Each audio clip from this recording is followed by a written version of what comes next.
안녕하세요. 신세계 서울병원 척추센터장 조창입니다. 100세 건강시대에 고령의 건강한 삶을 누리시는 분들이 많으십니다. 예전에는 5, 60대만 돼도 노년의 삶으로 생각했지만 지금은 7, 80대가 되어도 건강하게 삶을 누리시는 분들이 많습니다. 그런데 이러한 건강하고 질 좋은 일상을 누리기 위해서는 여러 원인의 통증으로 고생하시면 안 되고 보행 등 운동 능력도 유지되어야 하는 것이 매우 중요합니다. 이런 삶의 질을 떨어뜨리는 여러 원인들 중에 통증과 보행장애를 일으키는 대표 질환이 척추협착증입니다. 척추협착증만 없다면 보다 건강한 삶을 누릴 수 있는 분들이 척추협착증으로 삶의 질도 떨어지고 보행장애로 걷기도 어렵게 되는 경우가 굉장히 많습니다. 그래서 척추 의사들은 척추협착증으로 고생하시는 환자분들을 보고 건강하고 질 좋은 삶을 찾아드리고자 여러 가지 보존적 치료를 해보고 그래도 해결이 안 되시는 환자분들은 결국 수술적 치료까지 하게 됩니다. 많은 환자분들이 수술적 치료 이후에 다시 이전의 질 좋은 건강한 삶을 찾게 되시는 모습을 보고 정말 의사로서도 보람을 많이 느끼게 되는데요. 그러나 이런 건강하고 질 좋은 삶을 찾기 위해서는 수술 이외에도 수술 후 재활도 단계별로 잘 이루어져야 합니다. 그래서 이번에 척추협착증 수술 후 재활 운동에 대해서 자세히 알아보도록 하겠습니다. 각 단계 운동별로 직접 시범을 저희 물리치료사 선생님들께서 보여드리도록 하겠습니다. 우선 본격적인 단계별 재활 운동을 설명하기 전에 주의해야 될 점 3가지를 설명 당부드리도록 하겠습니다.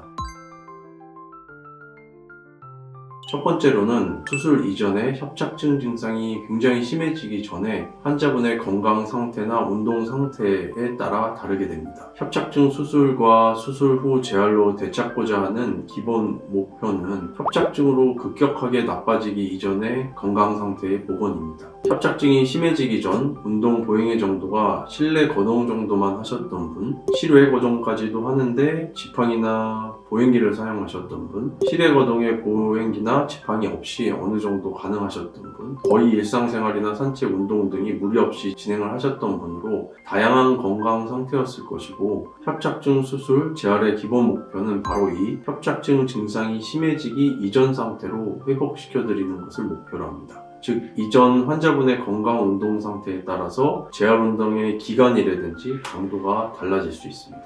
두 번째로는 수술 종류에 따라서도 재활 운동의 강도와 기간이 달라지는데요. 크게 척추 협착증 수술은 척추 유압술과 신경 감압술 2가지가 있습니다. 유압술은 절개를 많이 하고 신경을 누르는 부위에 인대, 뼈 전체를 제거하고 디스크도 다 제거한 이후에 임플란트, 고정나사, 로드 등으로 척추 마디를 고정하여 유압시키는 수술이고 내시경 수술은 1cm 2개의 절개로 내시경과 기구가 들어가서 신경을 누르는 부위의 인대와 뼈를 일부 제거하는 간단한 수술입니다. 이전에는 유압술로 대부분 수술적 치료가 진행되었지만 이제는 내시경 수술이 발전이 많이 돼서 내시경 수술을 더 많이 받으십니다. 두 수술의 목적은 신경을 누르는 것을 해소시키는 동일한 목적이기는 하지만 수술의 규모 정도로 보았을 때 상당한 차이가 있어서 수술 후 재활의 기간과 강도에 차이가 있습니다. 유압술은 척추뼈를 고정해서 유압하는 것인데 뼈가 유압되는데 시간이 걸립니다. 골진이 나와서 어느 정도 안정성이 생기는데 3개월 이상이기 때문에 수술 이후에 3개월 정도까지 보조기를 착용하시고 뼈끼리 유압되는 시점은 최소 6개월에서 1년까지도 보고 있습니다. 그래서 보조기를 풀고 나서도 1년까지는 허리를 무리하게 움직이지 않는 운동 제한이 필요합니다. 즉 허리가 많이 움직이거나 허리에 힘이 많이 들어가게 되는 재활 운동에는 제한이 많습니다. 그래서 재활이 길고 천천히 진행되게 되죠. 반면에 내시경 수술을 뼈는 유압하는 수술이 아니기 때문에 재활이 빠르게 진행이 됩니다. 세 번째로는 개인별 재활 운동 경과에 따라서 강도와 기간이 달라질 수 있습니다. 건강한 개인이라도 개인별로 상태가 다 다르기 때문에 일괄적으로 모든 분들이 동일하게 할 수 있는 것은 아니고 재활 운동을 하시면서 스스로가 피드백을 받고 이 정도 재활 운동이 무리가 가는지 알 수 있는 방법이 바로 통증입니다. 뒤에 여러 가지 재활 운동법을 설명드리는데요. 이런 운동을 하고 통증이 유발되는 경우에는 그 운동이 현 상태에서 무리가 가는 운동일 가능성이 높습니다. 일부 환자분들은 통증이 있어도 근육을 키우신다고 무리하게 운동을 해서 안 좋은 경과로 가시는 분들이 있는데 반드시 통증이 유발되는 경우에 그 정도까지의 운동을 하시면 안 되는 것이 원칙입니다. 목표는 수술 부위 상처와 신경의 회복이기 때문에 무리하지 않고 수술 후 회복을 기다리는 기간입니다. 주의사항은 허리의 신전이나 굴곡이 금지되어야지 되고